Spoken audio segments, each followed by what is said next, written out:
Hea vaataja, olen sündinud baptisti pastori pojana. Minu lapsepõlv möödus Valkla palvevajas, kus räägiti ikka jälle uuesti sünnist.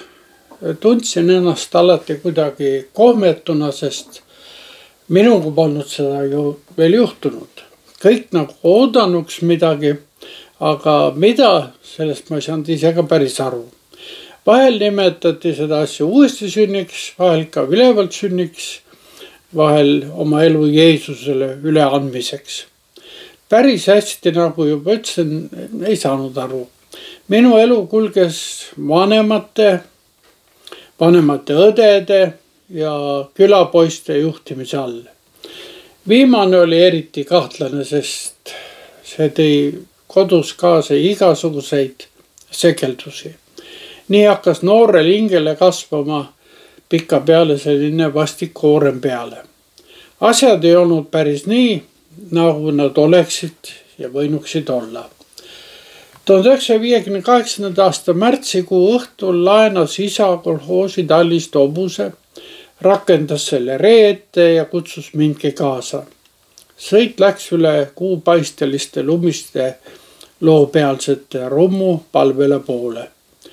Kui kohale jõudsime, oli Palvela rahvast täis.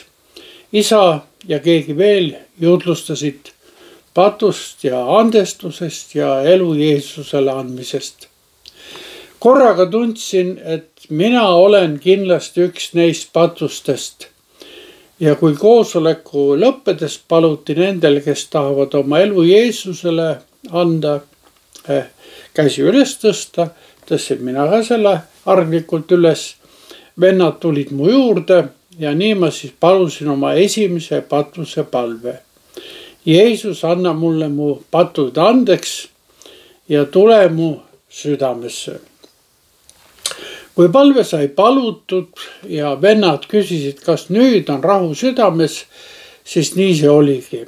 Tõepoolest süda oli kerge ja tunne oli selline, nagu oleks värskelt saunast tulnud. Isa oli rõõmus ja tundus, et homunegi tundis, et regi on ühe patukoorma võrra kergem. Täiskuu naeratas üle lumiste väljade. Kodus olid kõik elevil, olid rõõmsad, ainus poeg oli päästetud ja Jumala lapseks saanud. Esialgu läks hästi, kuid mitte koolis. Kuusalu vana kooli internaadis valitses päris karm kord ja ka korratus. Enne mängima ei saanud, kui koolitööd olid kasvatajatele ette näidatud. Lauamängu oli rohkelt, aga poisse tõmbas ikka rohkem maadlusmati poole. Kes on tugevam, kes paneb teise selili? Kahjuks olin selles seltskonnas üks nõrgemaid, kui mitte öelda nõrgim. Tuli enda ees seista, aga seista sai vanemate ja tugevamate vastu vaid üheskoos noorematega. Nii hakkas elu taas veerema teiste poiste juhtimise alla. Märkamatult muutus koolielu vastikuks. Teise klassi esimese veerandi lõpetasin juba 2-dega. Siis avastas arstlik kontroll juustest mingi kasvaja, nahakasvaja ja mind saadeti linna ravile. Laste haigla oli igav ja vastik paik. Kõik juuksed kitkuti ükshaaval pintsetiga välja, pead kiiritati ja määriti igasuguste salvidega, aga iga viletsus saab ikka ükskord läbi ka. Kevad tuli ja me kolisime perega hoopis Pärnu. Sügisel läksin uuesti teise klassi, seekord juba 4. keskkoolis ja vaata imet, ainult 5 ja seda kuni 5. klassini välja. Pea oli kas kiiritamisest või aasta vanemaks saamisest lahti läinud. Kummast ei tea. Kuid mitte ainult hinded polnud paremaks läinud. Maapoiss oli linnas igasuguste hulgas korraga üks tugevamaid. Peale selle pakkus linn igasuguseid ahvatlusi ka. elu oli lõbusam ja mitmekesisem. Koos mitmekesisusega kasvas hinges ka rahutus ja tõusis küsimus, kes ma siis olen? Jumala laps või patukott? Ühel sügisõhtul oli mind isegi miilitsaga koju toodud. Olime poistega sõjaväe lennuvälja ladudes käinud ja sealt meid avati ja miilitsasse viidigi. Isegi uurija tuli Leningradist asja uurima.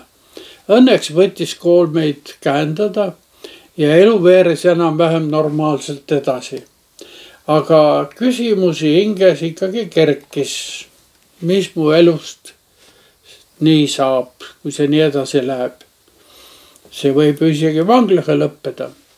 Kuid sügisest sai talv ja talvest kevad, oli jälle märtsikuu kogudus, kus isa pastorina teenis, pidas evangeeliumi nädalat. Igal õhtul oli palvele puupäss püsti rahvast täis. Viimasel õhtul, see oli 18. märts, see oli ka koguduse aastapäev ja siis laulis Oleviste kiriku meesansambel. Oli selline tunne, et just selliste meeste rivis tahakski seista. Aga kuidas? Kui lõpuks eespalvele kutsuti, tõstsin taas oma käe, seekord palvetas minuga Olevistu vend Ülo Merilo. Kui palve lõppes, oli maailm ümberringi kirgas ja värviline. Oli, nagu ütlesin, 18. märts 1964. aastal. Süda oli kerge ja uus. Ümbritseva maailma sära ja kirkus kestis üle nädala, kuid tahe issanda teenida on saatnud mind tänase päevani. Minugi elus olid täitunud evangelist Johannese sõnad, aga kõigile, kes tema vastu võtsid, andis ta meelevalla saada Jumala lasteks. Sama aasta suvel ristis isa mind Suigujões. Vahel küsin endalt, kumb otsus oli olulisem. Aga seda teab ilmselt üksnes Jumal, kes mind kutsus ja vastu võttis ja senini on sellel teel hoidnud. Kohtumiseni.